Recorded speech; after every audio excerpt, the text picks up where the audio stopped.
When we come to the text of the New Testament and trying to determine what the autographs are actually about, one of the great problems we have is the amount of material that we have to look at.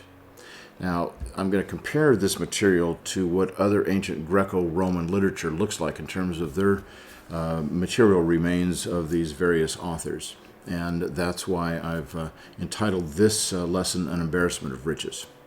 So if we take, for example, 3 Roman historians from the 1st century approximately AD, on whom we're basing most of our understanding of what ancient Rome was like. We've got Livy, Suetonius, and Tacitus.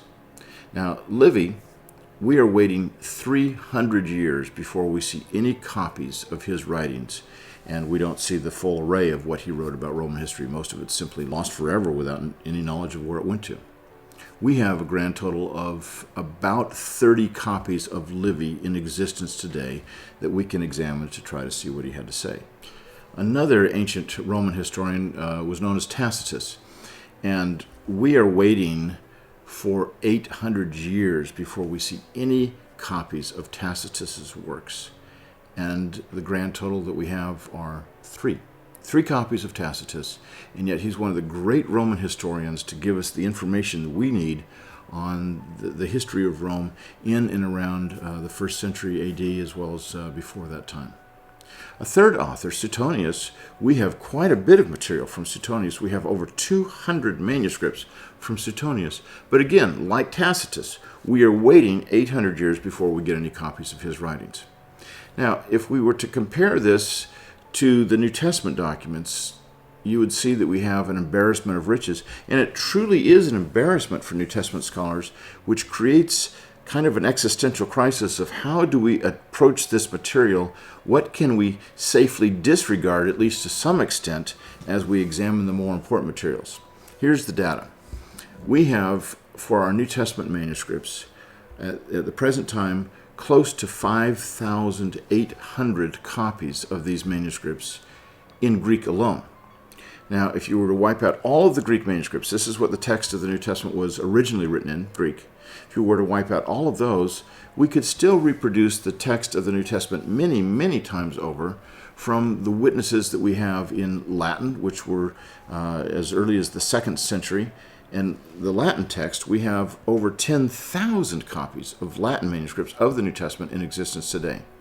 We could reproduce the text in Latin and Coptic. Coptic is an ancient Egyptian language. It's essentially Egyptian hieroglyphics that are put into Greek letters. And the Coptic text starts as early as the 3rd century. We have hundreds of Coptic manuscripts today.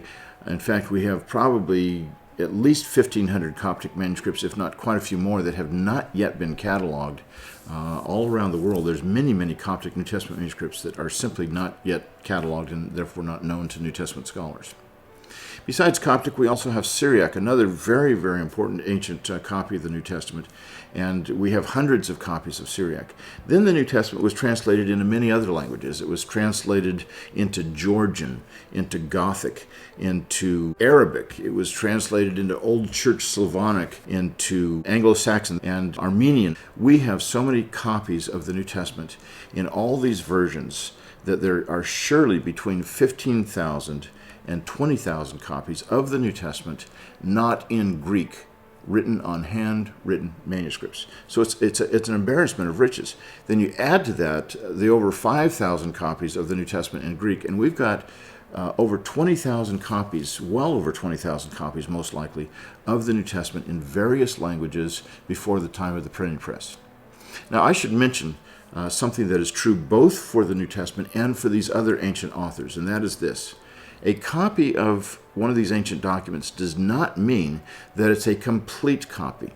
We have our earliest manuscripts for the New Testament as well as the earliest manuscripts for Livy and for Suetonius and Tacitus are going to be those that are fragmentary texts. The earlier you go, the less likely it is that you're going to have a complete copy. In fact, the oldest complete New Testament manuscript that we have in existence, which happens to be in Greek, and it happens to be an exceedingly important manuscript, is Codex Sinaiticus, which is housed now at the British Library in London. It's written in about the middle of the 4th century, somewhere around AD 350, give or take 25 years. and it's a complete New Testament. That's our oldest complete New Testament. However, we also have a number of manuscripts that, although fragmentary, have quite a bit of text up to that point. Now, I've mentioned the number of copies we have for the New Testament, and that gives us an embarrassment of riches. But I haven't talked to you about the dates. As you recall, with Livy, Suetonius, and Tacitus, we're dealing with the earliest manuscripts coming 300 years, and those are only of Livy. And then Suetonius and Tacitus, we're waiting 800 years before we get copies. These are fairly representative for ancient Greco-Roman authors. The best among them is going to be Homer, and of course Homer has an 800-year head start over first century authors, so he's got quite a few more copies than these other authors do, but not more copies than in the New Testament. Homer's in a league by itself, but I'll just summarize this and say that we have approximately 1,000% as many copies of the New Testament in its various languages as we do copies of Homer. It's a remarkable difference, and he is in second place in terms of literary remains among all Greco-Roman literature. Huge disparity. Now, in terms of the date of these New Testament manuscripts, the earliest come from the 2nd century, from within 100 years of the completion of the New Testament.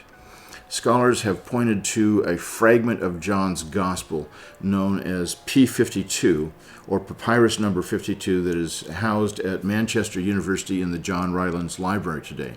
Manchester University in central England had a scholar who was wrestling with the data in the library back in 1934, and he was a bona fide papyrologist. His name was Colin H. Roberts. He found this fragment in the John Rylands Library, and he said, this looks like it's from the New Testament. I mean, he was a papyrologist, so he's dealing with other kinds of texts, and looking for a New Testament manuscript among the papyri is like looking for the proverbial needle in a haystack.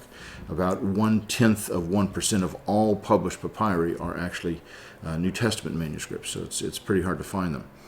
But he discovered this quite by accident and said, I think this is from the New Testament. Sure enough, it was. On one side of this papyrus leaf was John chapter 18, verses 31 through 33, and on the other side was John 18, verses 37 and 38. And so a year later, Roberts published this papyrus, P52. It got published in 1935, but he had circulated photographs of it to the 3 leading papyrologists of Europe at the time, and each one independently wrote back to him and said, we believe that this manuscript should be dated no later than AD 150 and as early as AD 100. A 4th one wrote back and said, I think that this manuscript is probably written in the last decade of the 1st century, so in the 90s. That was a remarkable discovery, and it really changed an awful lot of ways in how biblical scholars have looked at when John's Gospel was written. One wag even said, well, the ink of John's Gospel must have been barely dry when P52 was copied from it. And so the idea was that John's Gospel was very, very late, middle of the 2nd century, something like that. Well, since that time, a number of other manuscripts have been discovered. This is one that has just half a dozen verses, and it's only the size of the palm of my hand. But other manuscripts have also been discovered that are apparently from the 2nd century. Scholars have debated in more recent years what the date of P52 is. We're not exactly sure because it doesn't say this was written at this time, and so we've got to make comparisons of this manuscript with other manuscripts whose dates are known, and they are known because they're non-literary papyri where someone says, Dear so-and-so, and he writes it in the year of the reign of Augustus, his 14th year or something like that. So we can pinpoint the date in time when we do that kind of thing. But there are other manuscripts from the 2nd century as well. Papyrus number 66, which is at the Bodmer Museum in Cologne, Switzerland, on the shores of Lake Geneva, is a remarkable manuscript that has most of John's Gospel in it. It doesn't have the entirety of John anymore. The outside leaves have fallen off, and from chapters 14 on, it's fairly fragmentary. But P66 is a manuscript that was dated somewhere between AD 150 and AD 200, and yet it's got most of John's Gospel in it. Really a remarkable text. We also have several other manuscripts, P4, P64, P67. We've got others that are possibly 2nd century, what's known as P75, which is a document that has both Luke and John in it, the vast majority of those verses. P46 is the earliest document we have of Paul's letters. It's housed now at the Chester Beatty Museum in Dublin, Ireland, and at least most of it is. The rest of it is housed at the University of Michigan. This manuscript is dated at about AD 200, so right on the cusp between the 2nd century and the 3rd century, and it has today most of Paul's letters in it. We know that it had far more material than it has now, although we still have the majority of what it has today. The reason is because the scribe actually wrote out what the page number was, and so we can see some of the later pages and figure out exactly how much this text would have had in it. These are some of our early manuscripts. Altogether, we have manuscripts from the 2nd century or possibly the 2nd or 3rd century that number as many as 10 or 12 manuscripts that are dated to about that time period. Now, in terms of how much material of the New Testament they have, the remarkable thing is that approximately 43% of all the verses of the New Testament, not the entirety of each verse, but 43% of parts of those verses, and in most instances the majority of those verses, are found in these manuscripts that are dated to the 2nd century or to the 2nd/3rd century. That's an amazing amount of material very early on for the New Testament. Then you get into the 3rd century, and we have quite a few more manuscripts. In the 4th century, basically, by the time we get to within 300 years of the completion of the New Testament, we have well over 100 manuscripts in Greek alone, not counting the other ancient languages, the other ancient versions, that have the text of the New Testament, including our first complete Greek New Testament manuscript that has every book of the New Testament. The entire New Testament is duplicated many times over in these manuscripts that we have through the first 300 years after the completion of the New Testament. There's nothing in the ancient world that comes close to that in terms of the completion of material and the date of the material. We just don't have any parallels at all that even stand a chance against the materials we have for the New Testament. So what scholars have to deal with is this embarrassment of riches of massive amounts of material.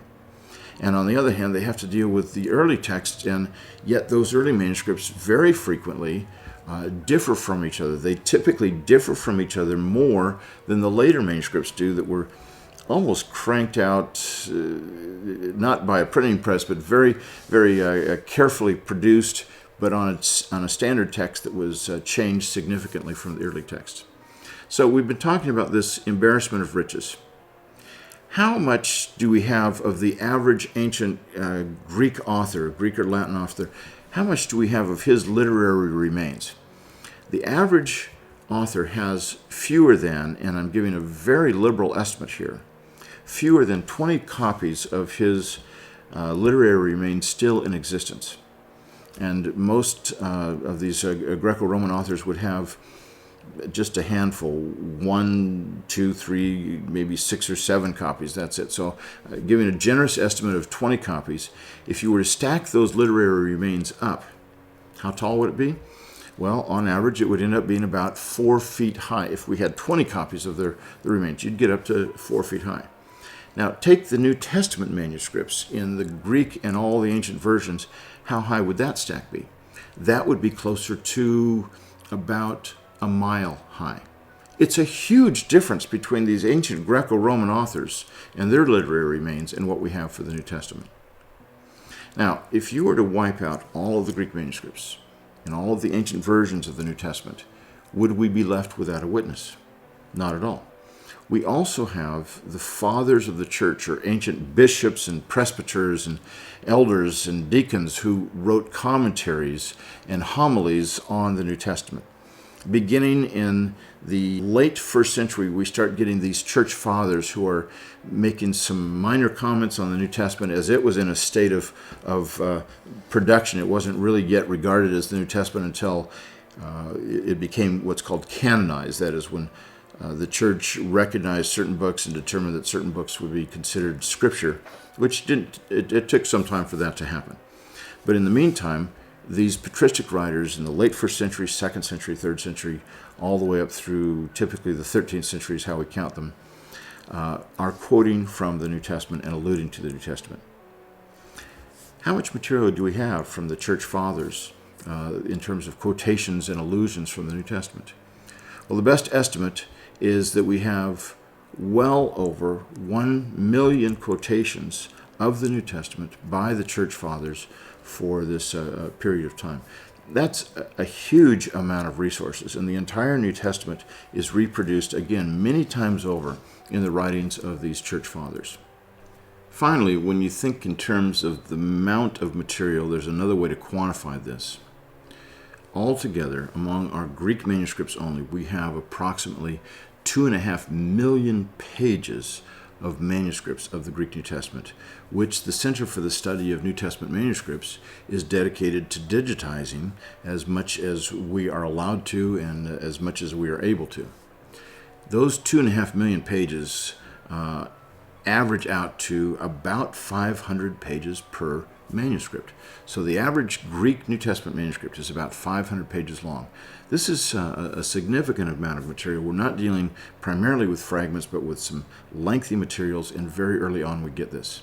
When you compare the New Testament to the other ancient Greco-Roman literature, the remarkable thing is the average other Greco-Roman literature, the average author from Greece or from Rome, has no literary remains for at least 300 years, while as the New Testament has well over 100 copies in Greek alone within the first 300 years of the completion of the New Testament.